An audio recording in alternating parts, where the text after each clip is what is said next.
Hello everyone, कैसे आप सब। आज हम पार्शियल डिफरेंशियल इक्वेशन की यूनिट फर्स्ट जो है स्टार्ट कर रहे हैं। इसका फर्स्ट टॉपिक ही मैंने सबसे इम्पोर्टेंट उठा लिया पहले ही। क्या उठा लिया? लाप्लास इक्वेशन इन 3D। लाप्लास इक्वेशन को हम 3 डायमेंशन में पढ़ेंगे, ठीक है। तो सबसे इम्पोर्टेंट क्वेश्चन है, पेपर में आएगा ही आएगा। कैसे लिख के आता है? एक सॉल्यूशन निकालो लाप्लास इक्वेशन का रेक्टेंगुलर कार्टेशियन कोऑर्डिनेट में। क्या है? रेक्टेंगुलर है और दूसरा क्या है? कार्टेशियन कोऑर्डिनेट में है। By the method of separation of variable. कौन सा मेथड यूज करके? Method of separation of variable को यूज करके, ठीक है। सॉल्यूशन देखो, सबसे पहले कि यहाँ पे क्या यूज किया है? Cartesian coordinate. तो हमें पता होना चाहिए लाप्लास इक्वेशन कार्टेशियन कोऑर्डिनेट में होती क्या है। तो वी नो, मैंने लिखा है we know Laplace equation in Cartesian coordinate is. Laplace equation Cartesian coordinate में होती है जो है u का डबल डेरिवेटिव, ठीक है। तो u का डबल डेरिवेटिव एक बार x के रेस्पेक्ट में, एक बार u का डबल डेरिवेटिव y के रेस्पेक्ट में, प्लस u का डबल डेरिवेटिव z के रेस्पेक्ट में इज इक्वल टू 0। इसे इक्वेशन 1 कह देंगे, जहाँ पर u फंक्शन है किस किस का है दिख रहा है साफ साफ, x का, y का और z का। यहाँ तक कोई दिक्कत? सबसे पहले कार्टेशियन कोऑर्डिनेट लिखा था तो लाप्लास इक्वेशन हमने कार्टेशियन कोऑर्डिनेट में लिख ली। 8 नंबर में आएगा ये क्वेश्चन, ठीक है। तो भाई मजाक में मत लो, अच्छे से कॉपी पेन लेके बैठ जाओ। अब देखो, suppose that one has solution of the form. अब मुझे नहीं पता इसके सॉल्यूशन किस फॉर्म के आएंगे। मैंने मान लिया कि इसका जो सॉल्यूशन है कुछ इस तरीके से आएगा कि यू किसका फंक्शन है? एक्स वाई जेड का, जो कि वैल्यू क्या देगा? एक तो इस एक्स के लिए देगा वो, मान लो एक्स ऑफ एक्स देगा। ऐसे ही capital Y of Y into capital Z of Z. इसको इक्वेशन नंबर 2 बता दिया, जहाँ पर मैंने बताया जो कैपिटल एक्स है किसका फंक्शन है? स्मॉल एक्स का। कैपिटल वाई स्मॉल वाई का, कैपिटल जेड स्मॉल जेड का रेस्पेक्टिवली। ये चीज़ लिखी हुई है, यहाँ तक कोई दिक्कत नहीं होनी चाहिए।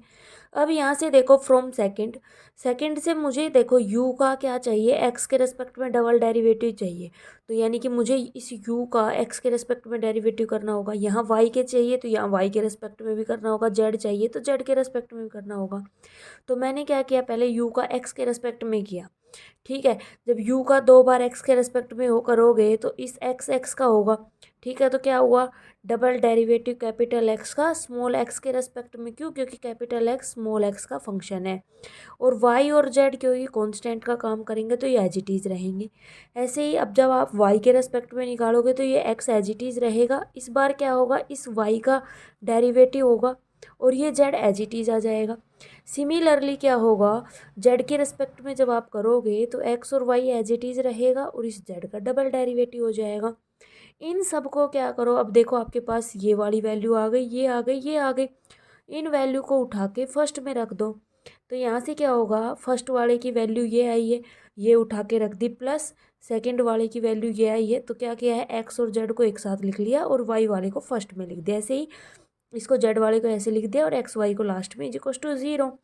अब क्या करो? देखो इस कंप्लीट को एक्स वाई जेड से डिवाइड कर दो। तो देखो एक्स वाई जेड से जब इसको डिवाइड करोगे तो वाई जेड से, तो वाई जेड जब डिवाइड करोगे इसको एक्स वाई जेड से तो वाई जेड से वाई जेड कैंसिल आउट। तो क्या बचेगा? 1/x ऑफ ये। ऐसे ही जब इसको करोगे तो एक्स और जेड कैंसिल आउट, तो क्या बचेगा? 1/y of this. ऐसे इसको करोगे तो 1/z ऑफ दिस, ये बचेगा। इज इक्वल टू क्या आएगा? 0। तो नेक्स्ट मैंने यही लिखा है। तो देखो फिर मैंने नेक्स्ट क्या लिखा? यही चीज़ जो मैंने अभी बताई थी, is equal to 0। 1/x of this plus 1/y of this plus 1/z of this. अब यहाँ से क्या करो? इस z वाली टर्म को एक साथ इधर ले जाओ, ठीक है। तो ये दोनों term as it is equal to क्या हो जाएगा? ये इधर जाएगा तो माइनस का, तो माइनस का 1/z d2z/dz²। जहाँ पर बता दिए जो स्मॉल x y z है ये क्या है? इंडिपेंडेंट वेरिएबल है, क्योंकि कैपिटल x y z इनके ऊपर मेन चल रहा है और ये किसके फंक्शन है? स्मॉल वाले के। तो ये क्या है? इंडिपेंडेंट वेरिएबल है। अब क्योंकि small x small y small z independent variable है थर्ड में, तो ये जो सिचुएशन है this plus this equals to this, ये कब ट्रू हो सकती है? Can only be true if each term on each side is equals to a constant. कि अगर हर टर्म मतलब दिस फ्रॉम ईच साइड मतलब चाहे लेफ्ट हैंड साइड के हो चाहे राइट हैंड साइड के हो, ये हर टर्म क्या हो? किसी कांस्टेंट के इक्वल हो, तभी ये जो है ये चीज़ सिचुएशन जो है हमारी पॉसिबल हो सकती है। तो यहाँ से हमारे केस निकल के आएंगे, क्या क्या निकल के आएंगे? जैसे फर्स्ट केस में व्हेन ईच टर्म इज 0, जब अगर हर टर्म 0 यानी कि ये एक्स वाली भी 0, ये वाई वाली भी 0 और ये जेड वाली भी 0। तो यहाँ से देखो क्या होगा? जब ये जीरो तो इसका क्या करो, इंटीग्रेशन करो। तो इधर मैं करके दिखा रही हूँ। जब एक बार इंटीग्रेशन करोगे तो एक डेरिवेटिव से एक कट जाएगा तो क्या बचेगा, डी एक्स अपॉन एक्स, क्योंकि एक इंटीग्रेशन से टू वाला कट जाएगा।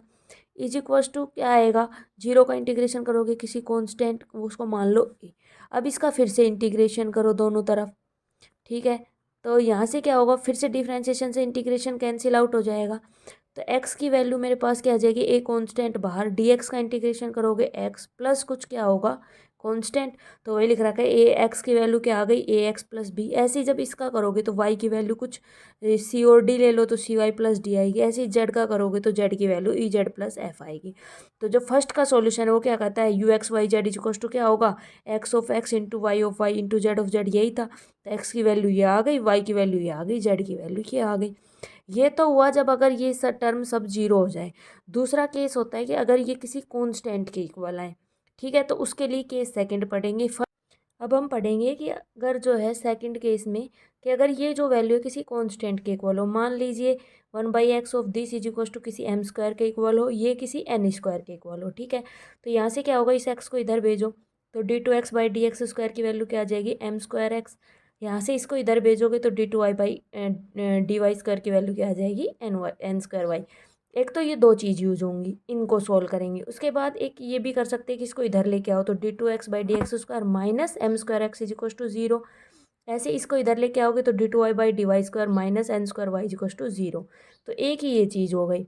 इन दोनों को अब आगे फॉरवर्ड करेंगे। कैसे करेंगे देखो, सबसे पहले क्या है, 1/x of d2x square by d x square plus 1/y of this is equal to this, ये है। यहाँ क्या करो, 1/x d2x की बाई डी एक्स स्क्वायर की वैल्यू अभी अभी हमने निकाली, क्या ये m स्क्वायर एक्स, वो वैल्यू पुट कर दी। ऐसे ही 1/y ऑफ दिस, इसकी वैल्यू अभी अभी निकाली, क्या ये n स्क्वायर वाई, ये वैल्यू पुट कर दी, इज इक्वल टू ये वाली चीज़ एज इट इज़ रखी। यहाँ से x कैंसिल आउट, यहाँ से m स्क्वायर बच जाएगा, यहाँ से n स्क्वायर बच जाएगा, ये चीज़ एज इट इज़। यहाँ से क्या करो, इस जेड को इधर भेज दो तो ये क्या बन जाएगा, z into m square plus n square is to this. यहाँ से क्या होगा, इसको इधर भेजोगे तो ये क्या होगा, प्लस का हो जाएगा। तो प्लस का d2z/dz स्क्वायर प्लस क्या होगा, z into m square plus n square is to क्या आ गया, जीरो। इसे किसी इक्वेशन स्टार का नाम दे दो। ये दो, एक चीज़ तो ये यूज़ कर ली, मैंने बताया था कि एक बार तो ये चीज़ होगी तो इन दोनों की वैल्यू यूज कर ली। अब क्या करेंगे, इन रिजल्ट को लेके चलेंगे। तो इस वाले रिजल्ट को लेके चल रहे हैं कि d2x/dx square minus m square x is equal to zero. इसको सॉल्व कैसे करते हैं, हमने जो है बीएससी में पढ़ा है। अगर नहीं भी पढ़ा है तो कोई दिक्कत नहीं है, आप सीधा सीधा देखो। यहाँ से क्या करते हैं, इसको डी मान लेते हैं तो ये क्या हो गया, अगर dx/dx को डी मान रहे हो तो d square minus m square is equal to zero. यहाँ से क्या होता है कि अगर ये इस टाइप की इक्वेशन होती है तो आप थोड़ा याद रख लो, 10 क्वेश्चन है तो 10 टाइप मिलेंगे तो 10 चीज़ें याद रह जाएंगी। आपको बीएससी नहीं आती तो भी 90% बच्चों को आती है, लेकिन अगर आपको नहीं आती है तो कोई दिक्कत नहीं है। अब आप बीएससी का मत उठाना क्योंकि एमएससी का सिलेबस ही बहुत बड़ा है, ठीक है। कोई दिक्कत नहीं है, थोड़ी सी चीज़ें हैं, याद रह जाएंगे आराम से। इसको d square minus m square is equals to zero, इसकी इक्वेशन ये बनती है। अब यहाँ से देखो, इसको एम को इधर भेजो तो डी स्क्वायर इजिकल्स टू क्या आ जाएगा, एम स्क्वायर। स्क्वायर हटाओगे तो डी की वैल्यू क्या आ जाएगी, प्लस माइनस एम।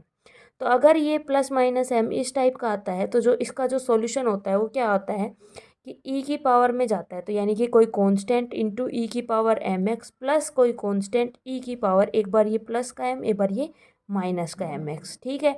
तो इस टाइप की जो इक्वेशन होती है उनका सॉल्यूशन ये आता है इस टाइप का। यहाँ एम था, ऐसे ही सेम यहाँ एन है तो यहाँ क्या आ जाएगा, एन एन आ जाएगा तो कोई कांस्टेंट सी और डी ले लिए, ऐसे ई की पावर एन वाई हो जाएगा और ये माइनस एन वाई हो जाएगा। तो एक्स और वाई के सॉल्यूशन निकल गए। बच क्या गया, जेड की वैल्यू निकालनी, क्यों, क्योंकि यू किसके बराबर है, एक्स और इंटू वाई इंटू जेड, तीनों चाहिए। तो एक्स वाई तो निकालना है, अब जेड बच गया हमारा। अब हम जेड का क्या करेंगे, तो जेड से इस इक्वेशन को उठाओ, d2z/dz square plus m square n square z is equal to zero. यहाँ से क्या करो, इस m square plus n square को कि लैम्डा मान लो, लैम्डा स्क्वायर मान लो, तो d2z/dz square plus lambda square z is equal to zero. यहाँ से फिर से ये क्या हो जाएगा, d square plus lambda square is equal to 0। यहाँ से ध्यान से देखना कि यहाँ प्लस है और यहाँ क्या था, माइनस। जब माइनस होता है तो ई की पावर वाला आता है, जब प्लस आता है तो कोस में जाता है, कोस साइन में, ठीक है। तो यहाँ से क्या हो जाएगा, इसको इधर भेजोगे तो d square is equal to minus lambda square. तो डी की वैल्यू क्या आएगी, प्लस माइनस लैम्डा आयोटा, क्योंकि ये माइनस है, माइनस ऑफ रूट रूट इसकी वैल्यू क्या होती है, प्लस माइनस आयोटा। तो ये क्या आएगा, प्लस माइनस आयोटा।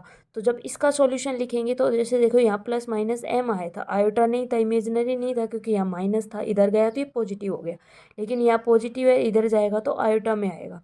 तो जब ये हो तो ई में आता है। अब आगे देखो, अगर ये आया है तो क्या होगा,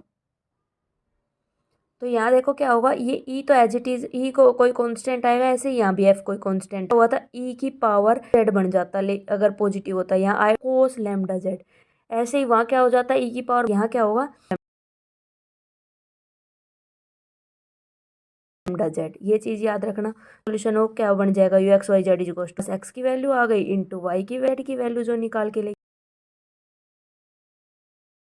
अब यहाँ देखो थर्ड केस में क्या होगा, इसका अपोजिट हो जाएगा। जैसे देखो यहाँ माइनस एम स्क्वायर है, तो इधर भेजोगे तो माइनस एम स्क्वायर एक्स, तो इधर भेजोगे तो प्लस का हो जाएगा। अब प्लस का करोगे तो d square plus m square बनेगा। तो यहाँ से डी की वैल्यू क्या आएगी, प्लस माइनस आयोटा। आयोटा आते ही क्या आएगा, कोस और साइन में आएगा आंसर। सेम एन स्क्वायर वाले के लिए होगा, डी प्लस माइनस आयोटा होगा तो C cos N Y plus D sine N Y आएगा। लेकिन जब जेड का करोगे तो यहाँ क्या होगा, डी स्क्वायर इसको इधर भेजे तो माइनस का m square plus n square equal to 0 होगा। क्योंकि ये माइनस का है तो माइनस लैम्डा स्क्वायर लोगे तो ये क्या आएगा, प्लस माइनस लैम्डा। अब यहाँ देखो क्योंकि इसमें आयोटा नहीं आया तो क्या आएगा, ई की पावर में आएगा, तो ई की power lambda Z plus F E की पावर माइनस लैम्डा जेड। यानी कि बेसिकली हुआ क्या है, सेकंड वाले का उल्टा हो गया। सेकंड वाले में एक्स और वाई में ई आए थे, जेड वाले में कोस साइन आया था। यहाँ क्या होगा, इन दोनों में कोस साइन आ जाएगा, जेड वाले में ये आएगा। तो फर्स्ट का सॉल्यूशन क्या बन जाएगा, एक्स की वैल्यू ये, वाई की वैल्यू ये और जेड की वैल्यू ये। तो हमारे पास क्या हो गया, ये जो क्वेश्चन है वो सॉल्व हो गया। तो कुछ था इसके अंदर, लेकिन सीधे सीधे 8 नंबर दिलाएगा। अब इसी से रिलेटेड काफ़ी सारे क्वेश्चन आएंगे। तो अब जब आपने ये बेसिक आपका क्लियर हो गया है तो वो क्वेश्चन आप फटाफट कर लोगे।